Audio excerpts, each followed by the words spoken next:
Salut tout le monde et bienvenue dans cette reprise, c'est la rentrée dans Hello World, Hello Scalen, ouais fini les vacances, salut Floz, salut tout le monde, est-ce que vous m'entendez bien, est-ce que le setup est bien conçu?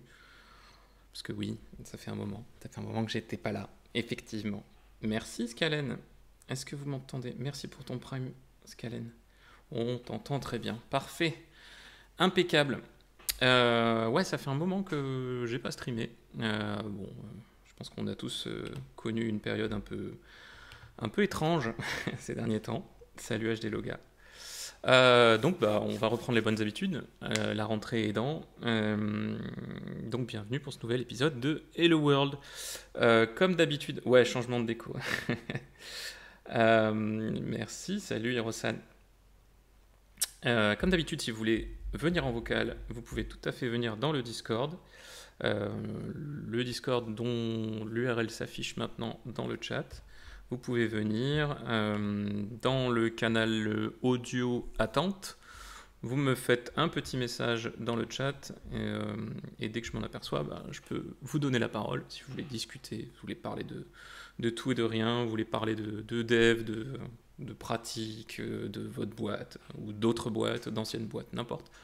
N'hésitez pas, à partir du moment où c'est un lien avec le dev et avec l'informatique en général même. Venez, il n'y a pas de souci. Salut Raglink. Salut Toufik. Au resto. Ok, bah coucou. Ça marche pour le replay. A plus. Alors, qu'est-ce qu'on fait? Parce que du coup, Hello World, ça fait un moment que ça s'est interrompu. J'ai regardé mon dernier commit sur l'appli du studio, puisque à la base Hello World, en fil rouge, ce que j'ai fait sur la plupart des émissions, c'était développer l'application du studio, donc du studio Renegade, la chaîne sur laquelle vous êtes à l'heure actuelle. Si vous voulez plus d'infos, vous allez sur studiorenegade.fr sur tout ce qu'on fait. On est plein de streamers différents, on fait plein d'émissions différentes. Et moi, je fais des émissions à propos du dev. Bonjour Machello81. Et du coup, qu'est-ce que je fais moi? Eh ben, je fais ça. Tadam! Alors oui, ça pique les yeux quand on n'est pas habitué, mais en fin de compte, mon boulot, entre guillemets, à travers ces émissions, c'est aussi de vous expliquer comment tout ça, ça marche. Euh, donc c'est quoi tout ça? C'est, pour l'instant, les applications Android et iOS du studio, donc du studio Renegade. Grâce à Monsieur Nelliger, qui a fait notre site sur lequel on a toutes les infos et qui m'a mis à disposition une route avec toutes les infos en JSON qui peuvent être téléchargées et exploitées par l'application pour vous mettre en forme tout ce qu'il faut. Merci Floz pour le lien. Du coup, qu'on fasse un parcours rapide de l'application. Donc ça, c'est l'application telle qu'elle existe à l'heure actuelle dans les stores. Si vous voulez la télécharger sur les stores et l'installer, il n'y a pas de souci. Au final, l'appli ne fait qu'afficher le JSON. Oui, plus ou moins. Oui, oui, c'est son job pour l'instant, effectivement. J'avais pas eu le temps de faire plus. Puis on a fait d'autres choses, hein. On a parlé de tout un tas de choses. J'ai fait pas mal de digressions. Mais pour l'instant, effectivement, l'appli elle est composée de trois fonctionnalités entre guillemets. Je mets entre guillemets parce que c'est plus trois sections. La section accueil où en fait on a l'agenda. D'ailleurs, je devrais l'appeler agenda plutôt qu'accueil. Euh, la section émission dans laquelle on a toutes les émissions du studio avec toutes les infos. Digression, oui. Merci Floz. On a toutes les émissions du studio, donc on retrouve What the Fox, le Renegade Bar, Plateau Ciné, la Fresh Tech, tout ça. Et si par exemple je vais sur la Fresh Tech, on voit les streamers. Pour l'instant, c'est très succinct. Il faudrait que je puisse avoir un nouveau type de page, au moins pour avoir les profils des streamers. Parce que si je vous montre ce qu'il y a à l'heure actuelle sur le site, hop, studiorenegade.fr. Donc le site, on arrive par défaut sur cette page d'accueil sur laquelle on a une mise en forme de l'agenda proche. On a actuellement en live et si on va sur l'agenda, on se retrouve avec tout l'agenda, toutes les émissions qui sont prévues pour cette semaine et la suivante. D'ailleurs, au passage, vous verrez que Mardi prochain, il y a à nouveau un Hello World. J'essaye de reprendre et de s'y tenir, un par semaine. La section émission, donc comme je vous l'ai montré dans l'appli, elle reprend les mêmes infos, à savoir les infos des émissions. Bien sûr, si je vais sur la Fresh Tech, il y a un petit peu plus d'infos. Bon, là, il n'y a pas beaucoup d'infos, mais en même temps, parce que la Fresh Tech n'a pas beaucoup d'infos. Mais par exemple, les streamers sont cliquables, et si je clique sur le profil de Christophe, par exemple, j'arrive sur sa fiche, sur laquelle j'ai toutes ces émissions qui sont elles aussi cliquables, et tous les liens vers lesquels on peut le contacter. Donc Twitter, Instagram, Steam, PSN, etc. Et d'autres infos qu'il faudrait à terme que j'exploite, parce que je pense que je les ai toutes. Il n'y a pas grand-chose de prévu. De quoi dans l'agenda, Floz? On reprend. C'est la reprise, c'est la rentrée. On reprend.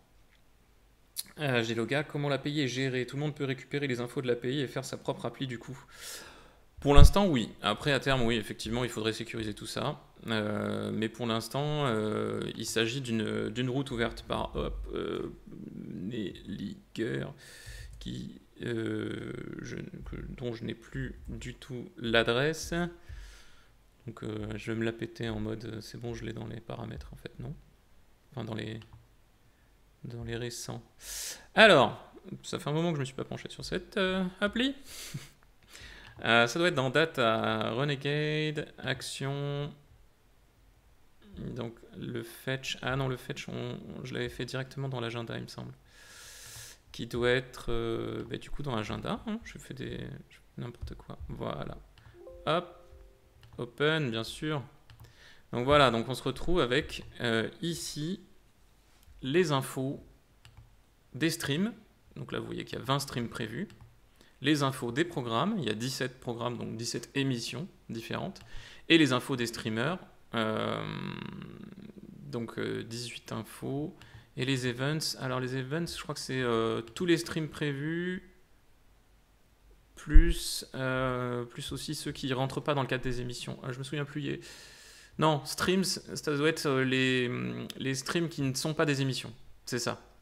Plague Tale Innocence, Animal Crossing. Donc ce sont des infos dans lesquelles je peux piocher pour quand je trouve un stream qui n'est pas une émission, qui ne fait pas partie des programmes du coup. Donc l'agenda est là, c'est les events. Bonjour Nicolas Poppy, tu es en retard, mais il n'y a pas de problème. Si tu veux venir en vocal d'ailleurs, comme je t'ai dit sur Twitter, tu peux, il n'y a pas de problème.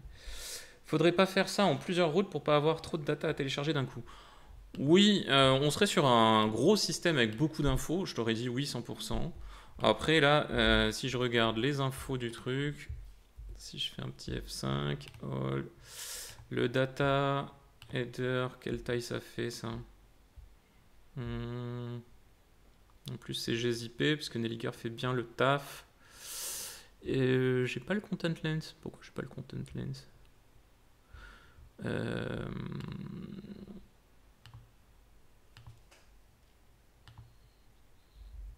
Enfin bon, du coup c'est quand même vraiment pas énorme. Je vais pas avoir le... J'étais persuadé d'avoir le content length. Peut-être que dans les response headers, Nginx il veut pas. Bon, c'est pas grave. Mais dans tous les cas, voilà, on parle vraiment de données pas énormes. C'est que de la donnée textuelle. Et en termes de nombre de signes, ça donne quoi en termes de nombre de signes? Bonne question. Youpla. On a 44 000 signes. Donc ça doit être de l'Unicode, ça doit être 16 bits par signe. Ça doit être de l'UTF-8 même, donc plutôt 8 bits par signe. 16 pour quand c'est du spécifique. On va dire que ça va faire, allez, en très grosse maille, on va dire au max 100 kilooctets de données. Voilà, 44 kilooctets, effectivement.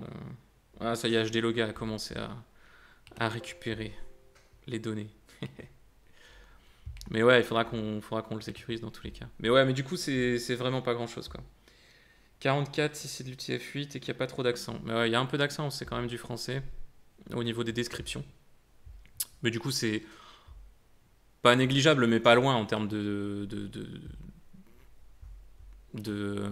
poids de données qui transitent sur le web, quoi. J'ai connu des entreprises pour lesquelles j'ai bossé et dont je tairai le nom, pour lesquelles juste la config faisait déjà dans les 400 kilooctets de JSON. Et juste la config, hein, sans les données. Donc bon, ça va. Oui, non, c'est que des datas publiques. En fait, c'est que des datas qu'on peut retrouver à travers le site, hein. C'est sûr que c'est toutes ces données-là, en fait. D'ailleurs, tu me fais penser que... Yep, loupé. On a dit quoi? On a dit app... Oh là là, ça y est. Je perds mes bonnes habitudes. Ça fait longtemps que j'ai pas streamé. Je perds mes habitudes de streamer. Si je reprends les données, je voulais juste vérifier que dans les streamers, on avait bien... Ouais, voilà, dans les streamers, on n'a pas les infos en plus de œuvres culturelles, préférences, etc. Mais ça, il suffirait juste que je te pose la question à Anne Elliger et il pourrait me les ajouter au contrat de données. Ce qui est le plus lourd, c'est Elliger. Oh, c'est pas gentil, ça, Nico, c'est pas gentil. Après, s'il a payé SQ, on peut toujours scraper le site. Oui, oui, oui. Je suis d'accord. Enfin bon. Du coup, voilà, c'est le job de l'appli. On a les émissions, on a l'accueil avec l'agenda et on a un onglet paramètres qui pour l'instant permet de définir un rappel de resub. Parce que je vous rappelle que au sein des applis Twitch, on ne peut pas donner un subprime. Et on ne peut pas non plus mettre un subprime sur la plateforme Twitch comme étant renouvelable automatiquement. Salut Mister SP. Ça va et toi? On peut mettre des anti-scrappers sur le site, dit Nico Poppy. Oui, bah oui, oui. On peut toujours, enfin, il y a toujours des moyens de s'en sortir.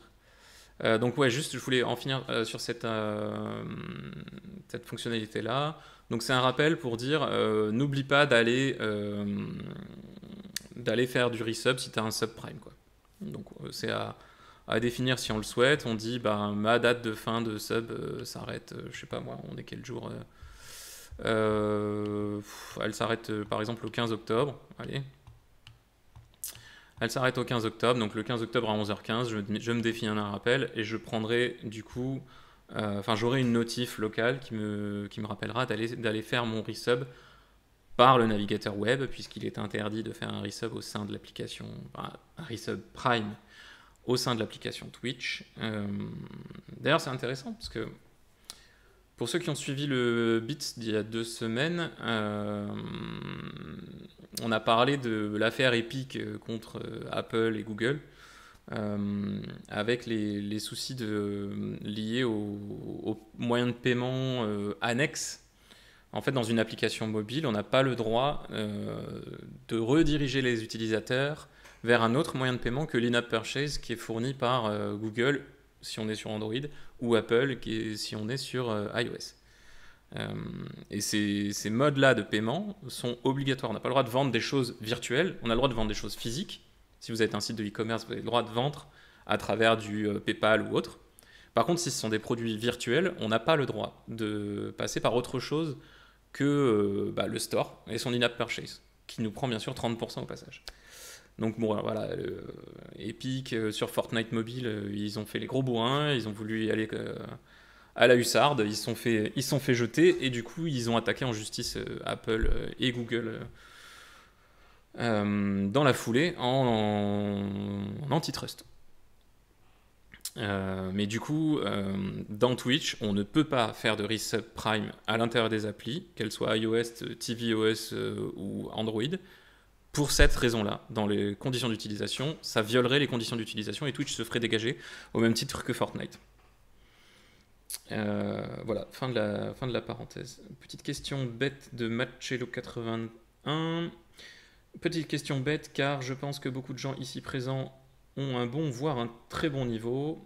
Par quoi commencer pour apprendre à développer des applications et des interfaces objets connectés? Alors, je ne suis pas complètement sûr de savoir ce que tu dis. Interface objet connecté, alors je ne sais pas si c'est interface dans le sens interface graphique ou interface dans le sens driver, entre guillemets, serveur sur lequel un objet connecté puisse donner ses datas. Et puis, objet connecté, je suis pas hyper avancé sur le sujet. Mes connaissances sont proches de zéro sur les spécificités. Mais développer des applications... En fait, développer des applications mobiles, tu as le choix soit de faire du natif, et tu prends les langages qui te sont proposés par la plateforme à laquelle tu vas t'adresser. Donc, si tu veux faire du iOS et du Android, il va falloir que tu choisisses sur iOS entre Objective-C, qui commence à être très vieillissant, et Swift, voire même Swift UI, qui est encore une nouvelle façon de faire des applications mobiles. Et sur Android, tu vas choisir soit Java, pareil, qui commence à être un peu délaissé au profit de, je crois que c'est Kotlin, si je dis pas de bêtises.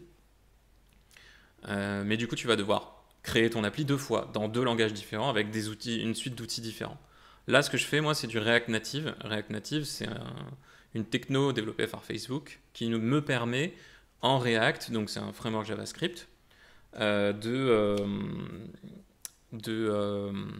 d'adresser les 2 plateformes, iOS d'un côté et Android de l'autre.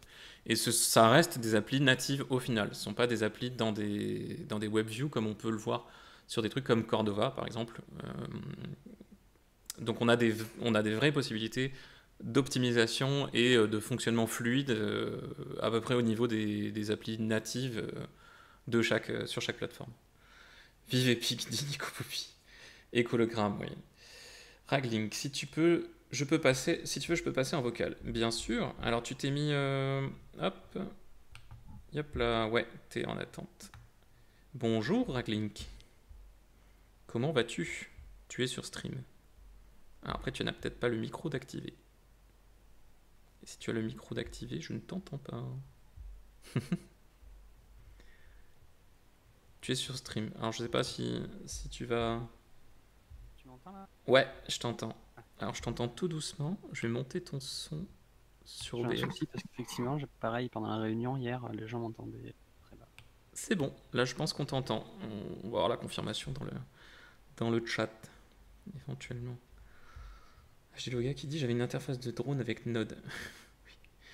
Du coup, React Native recompile ton app en Swift. Non, React Native tourne dans un thread séparé. Enfin, React, en tout cas, tout le package JS tourne dans un thread séparé. Et il y a une appli Swift native qui va discuter avec ce thread et qui va rendre votre appli comme ça. Du coup, comment vas-tu, Raglink? Très bien, et toi? Très très bien. Est-ce que tu as passé de bonnes vacances? Parce que là, c'est la reprise, c'est la rentrée. Moi, les vacances, ça sera en septembre. Ah! Ah, t'as pas d'enfant? Non. Ah, ben voilà. Non, et puis là, c'était du boulot vu que je suis en train de voir justement pour créer ma boîte et tout ça, donc mettre en freelance. Donc, Ah, très bien. Bah, j'ai sauté le pas en juillet, moi. 6 juillet. ouais, mais c'est ce que tu m'avais dit sur Slack. Ouais. Le 6 juillet, j'ai monté une SASU. SASU, c'est Société par action simplifiée unipersonnelle. Je fais la même. Et ouais, et ça marche plutôt bien. Alors Flo, ce qui dit, on l'entend un peu, peut-être un peu trop faible. Je te monte à 0 dB. Je ferai la prochaine fois les réglages pour voir si pour augmenter mon micro. Non, mais en fait, le problème, c'est qu'il y a il y a ton micro, il y a mon audio qui sort de Discord, et après, il y a l'audio qui est capturé par OBS. Ouais, mais comme je te dis, hier, rien que en réunion, on n'entendait pas, il y avait pas de... Il y avait juste Discord, quoi. Donc je pense que j'ai un souci avec mon micro, faut que je gère ça aussi de mon côté après. Bah là, en tout cas, dans le sonomètre OBS, t'as l'air plutôt pas mal, globalement. Ok. Et Flo se dit, c'est mieux là. Bon, tant mieux. Alors, que fais-tu du coup, toi, dans la vie? Alors, moi, je viens de devenir développeur. Ouais, Donc, suite au conseil d'un développeur éclairé, j'ai suivi un bootcamp ouais. pour faire du React et du React Native. Et Alors, t'avais fait le réacteur, c'est ça? j'ai fait le réacteur à Paris. Et là, j'ai déménagé à Bordeaux et je me lance d'abord pour des sites internet, histoire de gagner un petit peu d'argent. Et puis après, je ferai et surtout en parallèle, c'est de publier des applications parce que les créer, c'est c'est quelque chose, et les publier, par contre, c'est une autre problématique. Oui, Donc, on est d'accord. avant de facturer à des clients ça, je préfère d'abord en faire de mon côté, et voilà, aller jusqu'au bout. Donc voilà, donc moi je fais du React Native également. Ouais. Euh, alors la particularité du bootcamp là, c'est que vous passez par le framework Expo, Ah oui, qui permet, d'accord. voilà, grosso modo, tout ce qui est mise à jour et tout ça. Enfin, on s'embête pas autant que toi lorsqu'on a besoin d'installer tous les packages. En fait, tout est automatisé. Ouais. Euh, donc voilà, et ça permet très rapidement de faire une application assez simple. Et par exemple, là, le projet de fin d'études qu'on avait, donc à la fin du bootcamp, on a 15 jours pour travailler avec des vrais projets, des personnes qui sont en train de monter des boîtes ou qui ont besoin d'un MVP, donc de la première version viable de leur projet. Ouais. Donc nous, on avait travaillé sur une application qui te permettait de trouver des producteurs locaux à proximité. Et D'accord. après, la société n'a pas continué dans ce sens-là, a fait un pivot. Ouais. Mais voilà, ce qui fait qu'on était une équipe de 5 ou 6 et on a travaillé, on a créé une application en 15 jours. D'accord. Donc, Ok, bon, c'est cool. donc je faisais un petit peu de Swift un petit peu avant. Ouais. Et il y a eu Swift UI qui est arrivé juste après que j'ai commencé la formation au réacteur. Donc, ce Ouais. que j'avais un petit peu appris avant en Swift, c'était plus forcément trop d'actualité. Enfin, ça l'était, mais bon, ça l'est déprécié. Donc, j'ai pas retouché à du Swift depuis. Et bon, vu ce qui se passe avec Apple, je pense aussi bien, d'avoir des technos un petit peu hybrides comme ça, parce que je pense que les équipes d'Epic qui sont sur Fortnite iOS, je pense en ce moment, Ouais. ça va être très la forme pour elles, quoi. Ouais, je suis assez d'accord. Et sachant que, bah, comme on en avait parlé dans le beat la semaine dernière, hein, enfin il y a 2 semaines, en fait Apple a été tellement bourrin qu'ils ont pas apprécié du tout la réponse d'Epic. Ouais. Et ils ont sorti absolument tout le compte développeur d'Epic, donc y compris tout ce qui était. Je me souviens même plus du nom de leur. C'est pas Unreal Unity, Engine. c'est Unreal, voilà. Donc tout ce qui est Unreal, tout ce qui est Dev Unreal iOS, eh ben, tout a été dégagé du store. Donc ce qui veut dire que typiquement, je pense qu'il y a énormément de jeux qui ont eu une interruption de support pendant un moment. Puisque forcément ça mettait sûrement en péril le dev même du moteur 3D côté iOS chez eux, quoi. Mais bon, Ouais. ça a été cassé par la juge en première instance. Après, moi, je sais, avant, je faisais de la gestion de projet informatique et je sais que on était assez frileux. Et dès qu'il y avait un lien vers un site, rien que pour des mentions légales, Oui, préciser attention, mettez pas de lien vers votre site. Enfin, grosso modo, on conseillait d'avoir une page dédiée mention légale qui soit coupée de tout le reste du site, oui, voire des pages dédiées aux mentions légales du site mobile oui. pour éviter justement de se faire après. Mais oui, Euh, à partir du moment où tu tombes sur un logo PayPal par exemple ou un logo CB, tu peux te faire dégager. et je crois que c'était WordPress, c'était en fait, alors je sais pas si c'était les mentions légales ou je sais pas quoi, mais en fait ils parlaient de leurs autres offres, Ouais. une espèce de FAQ je crois, Mhm. et c'est ça qui a bloqué aussi. Donc voilà, nous on faisait super attention, on prévenait les clients, on mettait énormément de warning, on disait attention. Ouais, Sur- ils peuvent s'avérer très violents effectivement. Salut Mada. Alors HD Loga qui dit tu n'utilises pas Create React App. Create React App, si je ne m'abuse, c'est pour faire du React JS, enfin du React Web. Sur la partie mobile, sur la partie Web. oui, web. Ouais. Là, on parle vraiment de React Native, qui est en fait, c'est une émanation de React. C'est-à-dire que Facebook avait son système de création de sites web, enfin d'appli web React qui marchait très bien. Ben, c'est un petit Frenchie, hein, Cocorico, qui a été débauché à l'époque l'Epita, je crois, ou l'Epitech, je sais plus. En fait, il a été embauché par Facebook au milieu de sa formation, je crois qu'il était même pas en dernière année.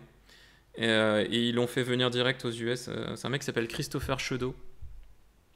J'avais été en contact avec lui, qui est un mec super, super sympa. C'est Vjeux, voilà. Vjeux. Qui a fait pas mal de talks en fait au début sur React Native, et c'est lui qui est arrivé chez Facebook en disant mais en fait pourquoi on fait pas juste des applis mobiles coquilles entre guillemets avec un thread séparé avec un JS Core qui fait tourner du React. Et c'est lui qui est arrivé avec l'idée, c'est lui qui a fait le POC, la toute première version. Euh, et ce mec-là du coup à lancer le truc, quoi. Et c'est un peu comme ça que c'est passé. Alors je suis désolé si vous entendez les avions en ce moment. Sur Bordeaux, ils aiment faire changer de piste. Donc malheureusement, en ce moment, j'en ai qui passent au-dessus. Pour répondre à HD Loga, si tu utilises Expo, tu as une commande qui s'appelle Expo Start une fois que tu as installé Expo sur ton ordinateur. Et c'est la même chose que Create React App en fait. Ouais. Ça te lance le projet avec une petite page d'accueil. Et après, Tout à fait. alors, faut regarder la doc d'Expo Pour... HD Loga pour savoir si c'est Yarn, ça doit être Yarn Start ou NPM Start. Oui, alors en fait, vraiment, quand on va sur le Getting Started de React Native, ils expliquent notamment alors, environnement setup, setting up. Voilà, donc là, on a le choix entre le choix de CLI, soit on passe par Expo, soit on passe par React Native. Donc Expo, effectivement, une fois qu'on a installé la CLI de Expo, on peut tout faire à travers Expo. Donc des Expo Init pour créer le projet et des Expo Start pour lancer le projet. Un jour, si vous voulez, on fera une session dans laquelle on fera un peu d'Expo. Mais là, on passe vraiment par la CLI React Native depuis le début, qui pour le coup propose alors, elle propose tout un tas de trucs. Moi, je lance mes applis au niveau Android. Voilà, ma ligne de commande, c'est pas ici. Ma ligne de commande que j'ai lancée tout à l'heure, c'est celle-ci. Bien sûr, là. Je fais juste un yarn run Android à la racine de mon projet. Et en fait, comme dans mon package config, j'ai un script Android. Où est mon package ? Mon package.json, j'ai un script qui s'appelle Android et qui fait un React-native run Android. Donc ça, c'est la CLI de React Native pure. Expo, c'est comme tu l'as dit tout à l'heure, effectivement, c'est un moyen de passer outre, entre guillemets, toute la couche native. Donc en fait, on se retrouve avec une appli dans laquelle il n'y a pas, par exemple, tous ces répertoires-là. Là, on a un répertoire Android dans lequel il y a une vraie appli native Android, et on a un répertoire iOS dans lequel on a une vraie application iOS. Enfin, pas une vraie, une application native Android et une application native iOS, pardon. Du coup, Expo, ce à quoi sert Expo, HD Loga, c'est ne pas avoir du tout ni Android ni iOS et pouvoir avancer sur ton dev, pas forcément à travers le déploiement de ton appli à toi, mais à travers le déploiement juste de ton bundle React Native, entre guillemets, dans l'appli Expo. Donc, tu n'as pas besoin, pour voir ce qui se passe, pour voir comment est ton application, tu n'as pas besoin de faire tout le temps de mise en place qui est nécessité par un projet React Native pur, qui est tout le paramétrage des applis natives. Donc ça t'accélère considérablement le développement et ça simplifie les choses du point de vue de l'appli native, effectivement. Après, je mettrai un tout petit bémol. Je ne sais pas si le réacteur, ils t'en ont parlé.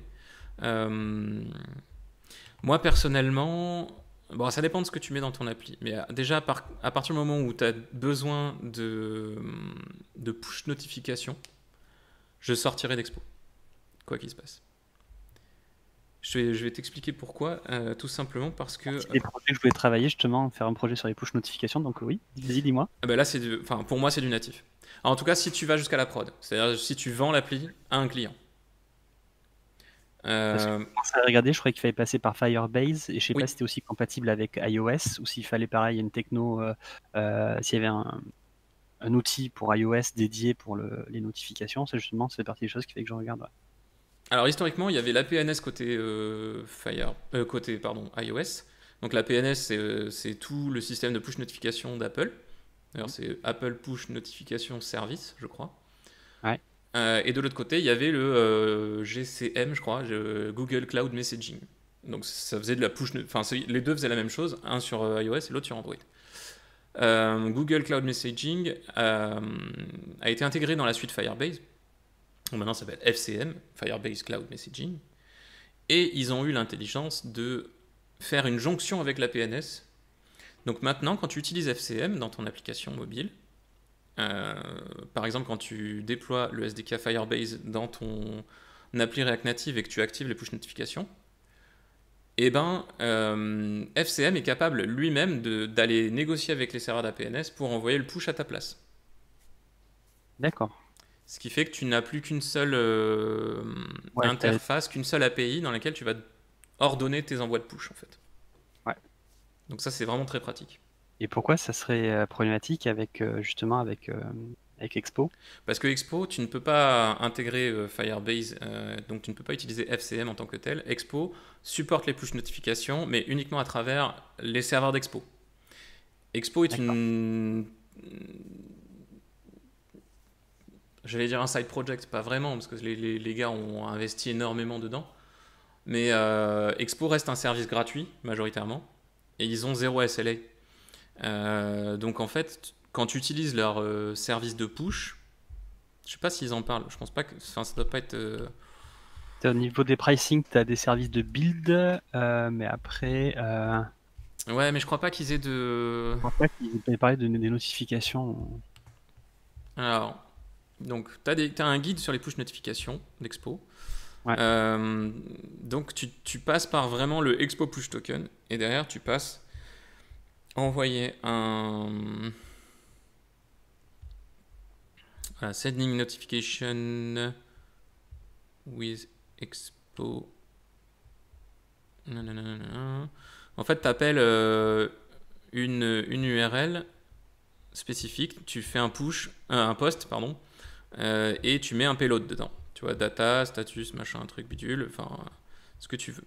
Le problème, c'est que ça passe forcément par leur serveur à eux, et leurs serveurs à eux peuvent de temps en temps être aux fraises, parce qu'ils ont pas... Ils n'ont pas de SLA, enfin, à partir du moment où tu payes pas pour un service, ben, s'il ne marche pas, c'est un peu pour toi, entre guillemets. C'est bête à dire, mais cet été, j'ai eu une mission assez courte d'une agence. Le job, c'était prendre une appli existante et dégager Expo. Parce que les push notifications étaient reçues une fois sur 8, à peu près, en moyenne. Ils ont fait des stats. Ouais. Et comme c'était une application de vente privée e-commerce, qui faisait un push par jour, du coup la vente du jour, bah du coup ils avaient un léger trou en termes de fréquentation, et du coup en termes de c'était un peu la loose en termes d'achat. Et donc on va dire qu'Expo c'est bien pour débuter, ou si t'as pas besoin de notif, et puis après vaut mieux le sortir, quoi. Ouais, tout à fait. Alors oui, ce que dit Betor, c'est pareil. Enfin, c'est effectivement vrai. C'est sous-jacent par rapport à ce qu'on vient de dire. Expo, t'as pas le choix libre, entre guillemets, des libs que tu vas pouvoir utiliser. Tu dois utiliser les libs d'Expo. Tu ne peux pas en installer des... Enfin, t'es pas libre d'utiliser tout ce que tu veux à l'intérieur d'une appli Expo. Si tu veux utiliser tout ce que tu veux comme librairie React Native, il faut forcément que tu éjectes, comme dit Betor. Et l'éjection, c'est quoi? C'est supprimer Expo. Donc en juillet, quand j'ai eu ma mission courte là pour mon client, c'est exactement ce que j'ai fait. J'ai éjecté son appli d'Expo.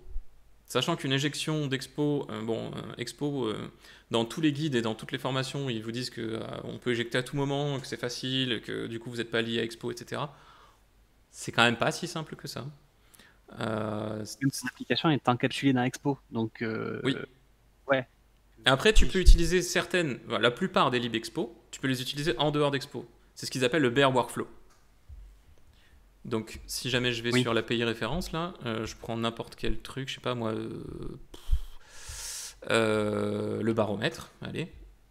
Donc là, c'est Expo Sensors, c'est une lib d'Expo qui vient par défaut dans le kit, entre guillemets, que tu as quand tu crées une application Expo. Et par contre, tu vois, tu as cette petite ligne-là qui dit si tu installes en bare React Native App, donc sous-entendu en React Native pur, il faut que tu cliques là. Et en fait, les additionnels installation instructions, c'est toujours les mêmes. C'est ajouter le projet React Native Unimodules, qui est un package qui permet d'installer une lib Expo dans dans un bare workflow project, quoi. Mais c'est pas toujours simple, parce que du coup, Expo, c'est un gros fichier de config qui s'appelle app.json, qui disparaît complètement à partir du moment où on passe en bare React Native. Et du coup, ben, parfois, il faut un peu creuser pour savoir où est-ce qu'on configure les choses. C'est pas forcément le plus évident. C'était pas une appli très compliquée, mais j'ai mis... à stabiliser le truc, j'ai bien mis au moins 1 jour et demi, je pense. Juste pour l'éjection, pure. Donc bon, j'ai pas trop galéré. Je me dis que dans certains cas, avec plus de connexion, parce que là il y avait quand même le Facebook Sign-in, le Google Sign-in, et ces deux-là, c'est déjà des gros morceaux en termes de config. Mais je me dis qu'une app bien complexe, ça doit être plus long. Ça doit être au moins une semaine, je pense, l'éjection, pour la faire, la mener à bien correctement. C'est toujours facile quand c'est pas toi qui fais. Exactement. Oui. C'est pas faux. Mais bon, effectivement, Expo, je trouve que c'est un outil génial pour apprendre. Moi, j'enseigne en école d'ingé. Je fais une majeure React Native pour les Master 1 et Master 2. Et je leur fais commencer, je les fais forcément commencer par Expo. J'enseigne aussi en Bachelor 3, donc en Bac plus 3. Et eux, je les fais rester dans Expo. La majeure, je les fais sortir d'Expo pour une deuxième version, entre guillemets. C'est une majeure qui dure... c'est sur 11 jours, c'est 2 jours par semaine, donc ça fait 6 semaines ou 7 semaines, je crois. Donc à peu près à mi-parcours, je les fais sortir d'Expo. Et encore plus intéressant qu'Expo, il y a Snack. Je ne sais pas si vous avez utilisé Snack, du coup, au réacteur. Mais si tu vas sur snack.expo.io... Non, pas toi. Désolé. Alexa, stop. J'ai pas dit son nom. Je sais pas pourquoi elle s'est sentie concernée. Donc si tu vas sur snack.expo.io, oui c'est ça Flos. Si tu vas sur snack.expo.io, tu te retrouves en fait avec un projet expo. Donc ça c'est ce qui se passe entre guillemets dans un projet expo, c'est les différents composants qu'on a quand on en crée un. Et tu as un IDE qui est complètement web. Alors non seulement tu as un IDE qui est complètement web, mais en plus, tu vois, si je modifie ça, le change code in the editor, bidule truc, si je fais hello à la place, j'ai pas de bouton sauvegarder ou quoi que ce soit, au bout d'un moment, bim, ça se met à jour, et là j'ai un rendu. Là c'est un rendu à travers une lib qui s'appelle React Native Web, qui permet d'exporter des applis web à partir d'applis React Native. Oh non, c'est pas ma maîtresse. Mais on peut aussi se connecter sur un device, donc un device Android ou un device iOS. Alors par défaut, on peut utiliser appetize.io, où en fait ce sont des devices virtualisés dans le cloud. Je connaissais pas. Comment ? Ça, je connaissais parce que justement sur la doc, je sais plus celle d'Expo ou de React Native, tu as carrément ça, effectivement. Si tu veux tester le code, tu peux effectivement lancer ce simulateur-là. Tout à fait. Qui marche quasiment une fois sur deux, j'ai l'impression, enfin chez moi. Encore une fois, c'est un outil gratuit, il est top. Après, en termes de qualité et de stabilité, on n'est pas sur des choses que moi je conseillerais pour aller en production. Ah ouais, non, moi je préfère lancer une build soit sur mon iPhone, soit sur le simulateur Android, même si j'ai un petit peu de mal avec le simulateur Android. Mais pareil, je préfère builder plutôt que tester comme ça, quoi. Après, Snack, tu peux aussi faire sur ton device. Tu vois, là, je fais Run on your device, je peux afficher un QR code. Et si jamais je prends mon iPhone, qui a l'appli Expo, je peux scanner le QR code et j'arrive directement sur mon appli. Ouais, bah, ça c'est le fonctionnement d'Expo. Exactement, c'est le même fonctionnement que Expo. C'est juste que là, en fait, j'ai même pas créé j'ai même pas fait Expo Init ou quoi que ce soit. Je gère même pas le packager Expo. C'est vraiment le truc pour aller très vite à l'essentiel. Et ça, c'est top pour l'enseignement, par exemple. Pour apprendre, c'est top. Et tu as même un download à zip qui te renvoie ton projet au format Expo, en fait. D'accord. Et tu peux continuer ton projet. Tu peux commencer ton projet sur l'IDE web et le télécharger après et continuer à l'utiliser en local avec Expo. Donc la suite d'outils est géniale. Après, la stabilité, de temps en temps, et surtout, c'est... En fait, au-delà de la stabilité, on parle d'outils qui sont vraiment extrêmement complexes. Il y a énormément de couches Ouais. différentes. Il y a énormément de communication inter-process, même inter-device, enfin, il y a des trucs, il y en a partout. Donc effectivement, en termes de stabilité, de temps en temps, on a des trucs, on a des situations un peu frustrantes. Ouais, je me dis, ça peut être super cool si t'es en mobilité, quoi. T'as Oui. besoin de travailler sur un truc. Ben Genre moi, ça, tu peux le faire sur un iPad ou un truc comme ça, quoi. par exemple, là, je me suis acheté un iPad Pro. Et ben, je peux mettre Expo sur le côté droit qui Ouais, tourne et Snack dans mon Safari sur le côté gauche et en fait développer sur mon iPad Pro ouais, et faire en sorte que ça mette à jour directement sur Expo qui tourne à côté quoi. pas mal.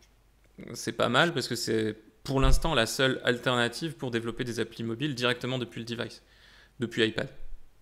Moi, Sur ce que je l'iPad. faisais, c'était du Shadow. Tu faisais du quoi, pardon? Avec Shadow, j'avais D'accord. tout mon VS Code et voilà, je travaillais sur mon React Native avec le Shadow, donc avec le bureau Windows virtualisé, quoi. Oui. Et après, j'avais le reste sur mon iPhone, je testais les releases, quoi. Ouais. HD Loga, ce troll. C'est normal, c'est de l'Android. Oh là là, n'importe quoi. Ouais, Mais là, c'est quoi les nouveautés pour l'application du Studio Renegade? c'est quoi pardon? Les nouveautés pour le Studio Renegade? Bah pour l'instant, il n'y a pas de nouveauté. mais, mais on va bosser dessus, justement. C'est pour ça qu'on est là, entre autres. Euh, Moi, ce que je voudrais faire dans un premier temps, ça va être technico-technique, c'est mettre à jour React Native, parce qu'on n'est pas sur la dernière version, loin de là. On est sur la 0.61.1. Et maintenant, si je ne m'abuse, on a la 0.63 et quelques. React Native Upgrader. Alors, je me souviens jamais du nom. Expo, non. Upgrade Helper, voilà. Alors ça, quand on est sur du React Native pur, ça c'est un truc génial. Il y a un outil en ligne où en fait on sélectionne dans quelle version de React Native on est. Donc là, je suis sur la 0.61.1. Je vérifie quand même par acquis de conscience. Ouais, 0.61.1. Et bah, je veux upgrade sur la dernière. Et je fais show me how to upgrade. Et il me montre un diff de tout ce qu'il faut que je fasse pour mettre à jour manuellement. Ce qu'il faut savoir, c'est que effectivement, comme dit Flows, ça peut être une belle usine à gaz. En tout cas, ça peut être vu comme une belle usine à gaz. Et franchement, de temps en temps, pour être à fond, les deux pieds dedans, je peux vraiment pas te dire le contraire. Après, sur le quotidien et à long terme, tu gagnes forcément du temps en React Native, à mon expérience, si tu veux. De mon expérience, je pense que je gagne énormément de temps par rapport à si je devais me mettre en plus dans le mindset Swift d'un côté et dans le mindset Kotlin de l'autre. Franchement, c'est pas les mêmes façons de concevoir les choses, c'est pas les mêmes façons, c'est pas les mêmes couches, c'est pas les mêmes archis, c'est pas les mêmes pratiques, c'est pas les mêmes langages. Là, React Native, je passe quand même 95% de mon temps sur du React, donc du JS. Je peux mettre mes pratiques à moi. Comme tu disais tout à l'heure, comment dire, tous les inconvénients de les plateformes et les langages évoluent, bah en fait je les ai pas parce que c'est l'équipe qui maintient React Native qui va les prendre à ma place, qui va faire en sorte de mettre à jour la techno pour qu'elle bind et qu'elle map les nouvelles fonctionnalités et les nouvelles façons de faire des différentes plateformes sous-jacentes. Et ça, c'est quand même hyper agréable. Euh, donc je pense que voilà, même si effectivement mettre à jour un projet React Native, ça peut s'avérer parfois compliqué. Là, vous voyez, je sais pas, j'ai combien de... C'est dommage, il met pas de... Si en Unified peut-être. Voilà, j'ai quand même pas mal de choses à faire. Mais bon, on va les balayer ensemble. Vous allez voir qu'en fait, il y a plein de trucs qui sont inutiles.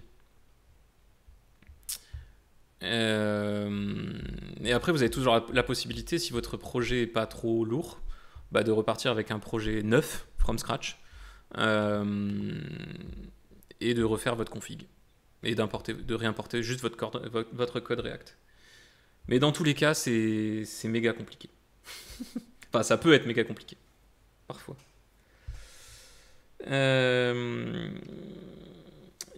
Alors, Better qui dit Flows, imagine pas le dev backend avec du Docker, Kubernetes, CI/CD, etc. Alors, ouais. Et alors, quand tu passes sur de la CI/CD pour le mobile avec du Fastlane, des exécuteurs GitLab dans le cloud, machin, etc., où tu dois en plus faire suivre les certificats, les credentials et tout ça, c'est aussi très compliqué, on va dire. Tu vas pouvoir aller travailler chez Logitech alors. Pourquoi je fais... Ah oui, Flows. Oui, Flows, parce qu'il dit dev des drivers de souris. Ouais. Ah bah c'est sûr, quand tu dev le driver d'une souris, t'es sur un... Comment dire? Sur un environnement restreint, entre guillemets. Enfin, contenu, pas restreint. Contenu, pardon. T'as ton OS d'un côté, t'as ton hardware de l'autre, et tu fais juste le lien entre les deux. Enfin, tu fais juste. Tu fais le lien entre les deux, c'est déjà énorme. Je crois que c'est du reverse engineering justement parce que pas Oui, en compatible. plus. Donc, ouais. Ouais, j'ai vu quelques tweets de Flows effectivement sur les Steel Series où en fait tu vas même choper les instructions bit à bit, enfin octet par octet, voir quels sont les octets qui pilotent telle ou telle diode. Ça a l'air balèze. C'est pas la même chose. C'est pas la même chose. Tu vas pouvoir aller tu auras du boulot jusqu'à la fin de tes jours. Tu seras jamais au chômage. Il est en mode troll, je dis le gars. Et en plus, il faudrait coder sur Xcode 18 heures. Oui. Oui. Pour qui a codé sur Xcode? Alors, Xcode, c'est quand même vachement amélioré depuis quelques années. Moi, j'avais codé dessus en 2015 et effectivement, tu pouvais assez facilement tomber en dépression. Là, ça s'est quand même pas mal calmé. Oui, je préfère le web. C'est sûr, c'est moins. Alors, ça peut être moins compliqué, ça peut être aussi compliqué de temps en temps. Pas de problème avec les CI/CD. C'est la gestion des bugs qui peut être compliquée quand quelqu'un vient te voir avec un navigateur style Opera. C'est clair. Voilà. C'est clair. On va dire chaque spécialité a ses problématiques différentes. Ouais. Bah oui, de toute façon, si on voulait pas de problématiques, si on voulait pas de soucis et si on voulait avoir un quotidien confortable en matière de matière grise, on pourrait aller vendre des frites. Ou on ferait du Wiz ou des choses comme ça. Oui, par exemple. C'est vrai. Ou du WordPress, mais sans installation et sans plugin, sans rien du tout. Du WordPress.org. Exactement. Je sais plus lequel. Voilà. Et tu vends cher. Tu fais B6. Non mais Nico, il y a des limites quand même. Je vois, pourquoi je fais du dev en fait? Je vais faire ça, je vais faire du WordPress. La problématique numéro 1 du web, c'est quand même le PHP. Ah mais HD Loga, c'est pas possible. Il est violent. Il a de la violence en lui, ce garçon. Alors, si on s'y met, qu'est-ce que ça donne? Alors celui-là, je vais me le mettre sur le côté. Hop. Et lui... Quoi? Oula! Windows, tu es parti complètement en cacahuète. Merci. Upgrade. Voilà. Alors, on va commencer par notre package.json, où on passe de la 16.9.0 à la 16.13.1. Ah oui, on gagne pas mal hein, en React. Donc là, effectivement, hein, ça, c'est pas glam. Hein. C'est pas très glam de faire ce genre de choses, mais c'est quand même obligatoire. Ah oui, c'est ça que je voulais vous montrer. Donc tout le code de l'appli est sur le web hein, et sur GitHub. Il est complètement open source. Vous pouvez le prendre, l'utiliser, le démonter, le forker, tout ce que vous voulez. Et je voulais vous montrer ce petit panneau là qui dit attention, t'as plein de vulnérabilités de sécurité, machin, etc. Et effectivement, quand on regarde, il y a 14 vulnérabilités, dont pas mal de critical, non, une critical et pas mal de high. Donc l'intérêt aujourd'hui de faire cet upgrade, c'est de résorber un peu toutes ces failles de sécurité qu'on embarque dans nos différentes libs, dans les libs qu'on utilise. Après, moi j'avais eu ça pareil pendant la formation sur une application en React, pardon. Ouais. Et un mois après, j'avais pareil le même système, j'avais la même erreur la même alerte, quoi. Oui. Donc ouais, rien qu'avec React aussi, il faut le maintenir parce qu'on peut avoir aussi. Après, les vulnérabilités n'étaient pas super importantes. Mais j'avais GitHub qui m'avait envoyé des warnings par rapport. C'était Oui, juste une application to-do list, quoi. oui, oui, non, mais c'est courant, c'est courant. Mais moi aussi, avec toutes les applis que je peux faire en one shot quand j'ai mes étudiants, que je leur dis vous faites ça, ça, ça.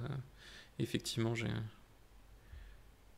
euh, j'ai le cas. Ah, j'étais déjà en ESLint 6.5.1. J'ai dû faire la mise à jour.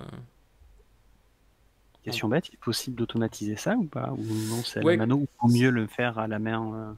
ce que disait Flows, effectivement, est-ce que tu peux pas faire le diff automatique? Je crois de mémoire qu'il y a un outil.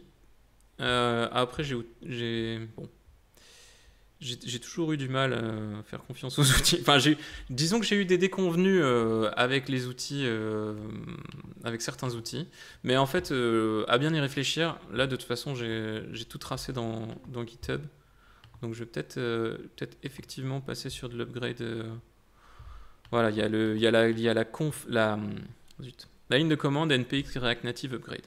Allez, on va lui donner on va lui donner sa chance. On va laisser sa chance au produit. Ouais, parce qu'en fait, si là par contre ça plante, t'es obligé de te retaper toute la config et tout le diff à la mano, quoi.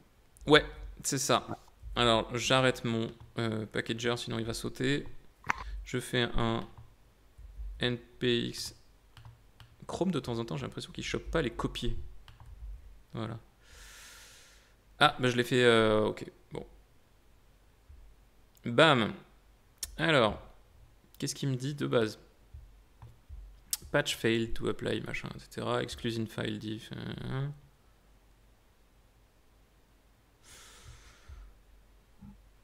Alors, je pense que ça vient du fait que j'ai commencé à modifier le package JSON moi-même. Voire même que le package JSON était en cours de. Il était peut-être en cours de lock de Visual Studio Code, puisque j'étais en cours de modif et j'avais pas sauvegardé. Ok, donc je vérifie dans mon GitHub Desktop, est-ce que je suis bien. Ok. Donc GitHub Desktop, le voici. Je suis bien sur STD Renegade, j'ai 0 change. Donc je vais pouvoir balancer ma ligne de commande. Qu'est-ce que ça dit? La problématique numéro 1 du dev, c'est quand même le dev. Vive les admins réseau. On sent Scalen, que t'es partial. Je pense que t'es partial. Hirosan, désolé, j'ai pas vu ton truc. Cela pourrait être intéressant d'avoir ton retour d'expérience sur le fait d'être à ton compte. Gestion des clients, planification des tâches, gestion de la famille. Alors pour l'instant, gestion des clients, ils m'ont pas encore laissé le temps de faire du démarchage. En fait, le dev React Native, et c'est là où tu as bien fait de choisir cette fonction, pardon, ce domaine, je pense. On est floudé par les clients, quoi, en fait. En fait, j'avais pas encore monté ma SASU, j'avais déjà 3 clients et 3 projets.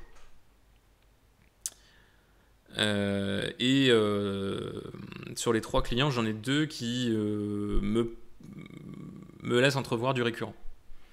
Donc là, je suis sur un projet assez conséquent, avec un joli premier lot.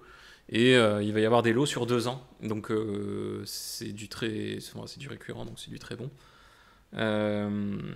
Donc pour l'instant, mon retour d'expérience sur le fait d'être à mon compte, c'est que je fais mes projets, je suis tranquille, j'ai pas de chef. Ma gestion de clients, c'est faire des points réguliers, leur mettre à disposition des builds sur TestFlight d'un côté et sur Google, sur Play Store Beta de l'autre.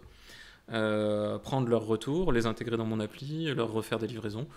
Pour l'instant, ça se passe hyper bien. Alors pour l'instant, j'ai de la chance, j'ai pas eu de clients difficiles, j'ai pas eu de clients mécontents, j'ai pas eu de clients qui me payent pas. Mais bien sûr, quand ces choses-là vont se présenter, je déchanterai peut-être un petit peu. Et pour la gestion de la famille, pour l'instant, par opposition à quand j'étais en start-up il y a un an, j'ai fait 18 mois en start-up, en full remote.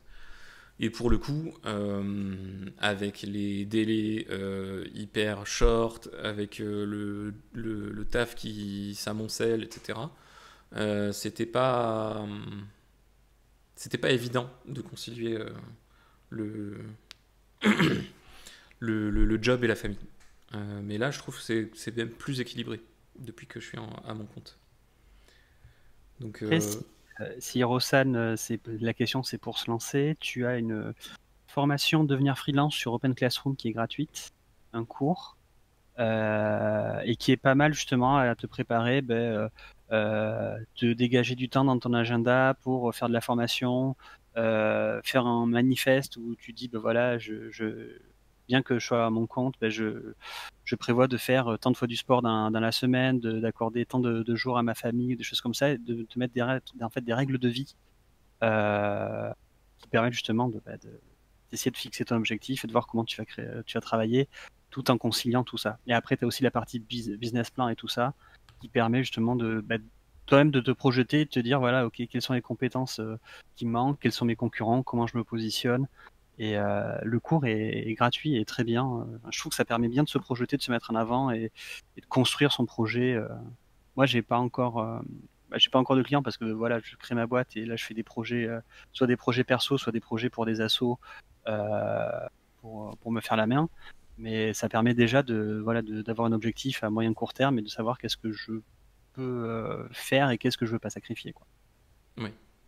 Et au-delà de ça, juste pour l'aspect technique, entre guillemets, de ouvrir une boîte, en fait, alors, soit tu te mets en auto-entrepreneur, et là, t'as les limites qui vont avec, mais tu peux vivre encore quelques... Enfin, tu peux... La limite est quand même plutôt pas mal, parce que c'est 33 000 euros par an avant de payer de la TVA, et 70 avant de sortir du cadre de micro-entrepreneur. Donc, micro-entrepreneur, créer une micro-entreprise, c'est vraiment un quart d'heure. C'est 10 clics sur le web. Après, le plus long, c'est attendre le courrier papier.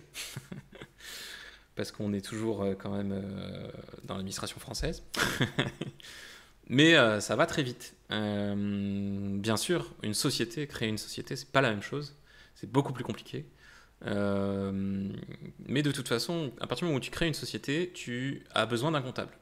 Et tu as besoin d'expertise comptable, tu as besoin d'un bilan tous les ans, etc. Et ça, c'est le genre de choses, c'est un métier. Tu vas pas le faire toi. Enfin, tu peux le faire toi si tu veux, je pense qu'il doit y avoir des formations, mais tu vas y passer ta vie et du coup, tu vas plus rien vendre à côté. En fait, Ouais, vas-y. dis-moi. C'est ce que je voulais dire. Le comptable, même si tu veux voir si tu mets à ton compte, tu as Legal Start qui te fait justement les différences Oui. entre différents types de sociétés, parce que voilà, en fonction de tes situations, ça peut être différent. Enfin, celle qui t'avantage le plus en termes de responsabilité, séparation des biens entre la famille et ta boîte, enfin des choses comme ça. Et le comptable peut être, outre la saisie comptable, il va pouvoir te dire ça, tu peux le défiscaliser, ça, enfin, Oui. ça tu le fais passer en frais, ça tu le fais passer en frais. Là, je suis pareil, j'ai un de mes potes développeurs qui s'est mis à son compte là. Je l'ai appelé, je lui ai dit écoute, avec ton comptable, tu as les salons, ça pourrait peut-être passer sur du crédit impôt recherche parce que c'est de la veille. Il y a plein de trucs en fait où ils vont te dire, en fait, ça tu peux le faire passer sur ta boîte. Tu peux en plus avoir des avantages fiscaux sur certains types de frais. Donc, le comptable, c'est ton meilleur ami quand tu veux vraiment créer une société. Il faut juste en trouver un bon. Et... Exactement. Après, Moi, je connais pas encore les prix. Moi, j'ai pris un cabinet en fait. Et le cabinet que j'ai pris, bon, sur Bordeaux, c'est quasiment celui qui a vraiment pignon sur rue pour tout ce qui est start-up de tech et tout ce qui est agence de création, de dev, etc. Et en fait, les mecs donc me prennent un montant forfaitaire par mois et ils m'ont créé la boîte de A à Z. C'est-à-dire que j'ai dit je veux créer une boîte, le mec m'a fait ok, je t'envoie un Word, il m'a envoyé un Word avec plein de questions. J'ai répondu aux questions et en fait les gars, une semaine plus tard, ils m'ont envoyé des statuts à valider. J'ai lu les statuts, les trucs m'allaient à peu près. J'ai discuté par rapport à toutes les questions que j'avais, j'ai posé toutes mes questions. Les gars, une patience d'ange parce que j'ai posé des questions qui devaient être bien nazes par rapport enfin pour un vrai comptable. Ils m'ont créé la boîte de A à Z de façon complètement gratuite. C'est-à-dire qu'ils ont créé la boîte gratuitement. Et même sans engagement. Hein. C'est-à-dire j'aurais pu leur dire vas-y crée-moi la boîte et puis derrière je te file pas ma compta. Hein. Mais bon, là où ils gagnent entre guillemets, c'est qu'ils te créent la boîte et derrière ils t'ouvrent des accès sur des outils de gestion comptabilité qu'ils ont, notamment sur tout ce qui est constitution de devis, de factures et de frais, etc. Qui sont excellents. Donc après tu veux tout en passer. En MP le contact s'il te plaît. Ouais, je te filerai ça, ouais, pas de problème. Mais en plus, ils sont très bons et ils sont vraiment super sympas. Et quand le gars qui s'occupe de toi n'est pas dispo, tu peux tout le temps appeler à l'accueil. T'as toujours quelqu'un pour te répondre et qui a la main sur ton dossier pour répondre à tes questions.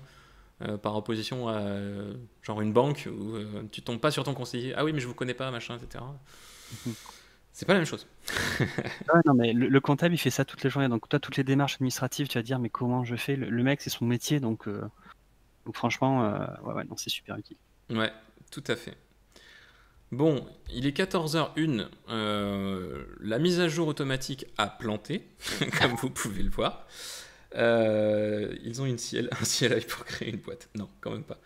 Une NPM créer une boîte. Ce serait trop facile. Mais je pense que si tu donnes des statuts de droit français à générer un script NPM, il y a moyen que tu fasses un écran bleu sur ta machine. C'est trop pas possible. Ouais, à plus Flows. Sinon, tu peux tester ton activité dans une coopérative. Tu paies plus d'impôts, mais tu prends pas le risque et on te fait ta compta. Ouais, mais en fait, il y a plein de situations. Tu peux même faire du portage salarial si tu veux. Le portage salarial, c'est tu restes salarié, quoi qu'il se passe, et en fait, c'est une boîte qui existe déjà, qui te fait un CDI et qui va encaisser tes sous, entre guillemets, enfin tout ce que tu vends à ta place, et qui va te le rétrocéder en salaire. C'est une Et SS2I, sauf que t'es pas salarié, quoi. C'est le même ouais, fonctionnement. alors si t'es salarié justement. SS. T'es Oui, pardon. salarié, mais par contre, t'as pas de montant minimal de salaire. Enfin, c'est toi qui négocies par rapport à l'entrée dans la boîte. Quel va être ton montant de ton salaire en fonction de ton activité, etc. Je crois aussi que tu as plus de négociations si tu veux changer de client ou des choses comme ça. Enfin, Ouais. Sachant que, bien sûr, ce sont des gens qui prennent un pourcentage de ce que tu gagnes. Donc, dans tous les cas, il vaut mieux quand même avoir un comptable qui te prend juste un forfait statique, normal. Parce que là, ça me coûte, je crois, moins de 100 balles par mois. Donc, à l'échelle d'une société, c'est vraiment pas grand-chose. Et c'est quand même plutôt hyper pratique. Bon, donc on va en rester, on va en rester là pour aujourd'hui. On n'a absolument rien produit, mais c'est aussi ça l'informatique. Parfois, on ne produit rien. On s'est juste rendu compte qu'effectivement, pour la prochaine émission, donc l'émission de la semaine prochaine, il va y avoir un upgrade à faire à la mano, comme j'étais parti. Donc, on utilisera notre outil pour mettre à jour notre appli. Que je dise pas de bêtises. Donc, Raglik, merci beaucoup d'être passé. Franchement, c'est super cool de pouvoir discuter. Même si dans ces cas-là, on n'avance pas, mais en même temps, avancer. Enfin, la prod, c'est pas la vie, au contraire. Oui. C'est la faute à la techno là. Si l'upgrade automatique marche pas, c'est pas notre faute. Bah ouais, complètement, c'est clair.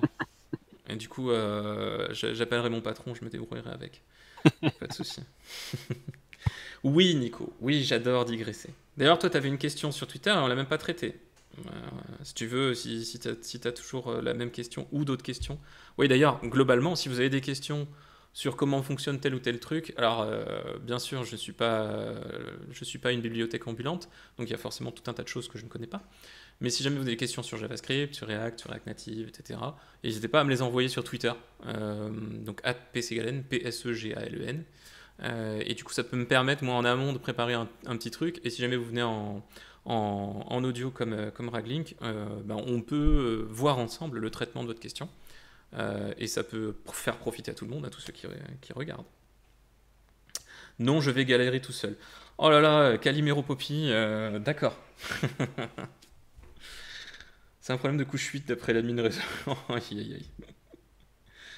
Un Hello World découverte sur Deno. Alors écoute, si un jour je fais un Hello World découverte sur Deno, ce sera vraiment un Hello World découverte parce que Deno, je n'ai jamais manipulé. Je sais que c'est une alternative à Node. Je sais qu'il paraît que c'est vachement plus balèze. Mais oui, pourquoi pas. Effectivement. Je le note dans ma to-do. Tout à fait. Encore une fois, Raglink, merci beaucoup d'être passé. Merci à tout le monde d'être passé et d'être venu dans le chat. Oui, Flows, tout à fait. On pourra effectivement faire un Hello World axé sur le Dev Game Boy. On peut même, si jamais tu veux partager ton écran, je peux aller sur un Meet juste pour voir ton écran et tu me rejoins en vocal et on peut tout à fait geeker sur du Dev Game Boy, il n'y a pas de problème. Et ben merci beaucoup à tous et je vous dis bonne semaine, je vous dis à la semaine prochaine. Il me semble que la prochaine émission c'est demain MTR, demain matin, comme d'habitude. Et ben d'ici là, portez-vous bien. Salut!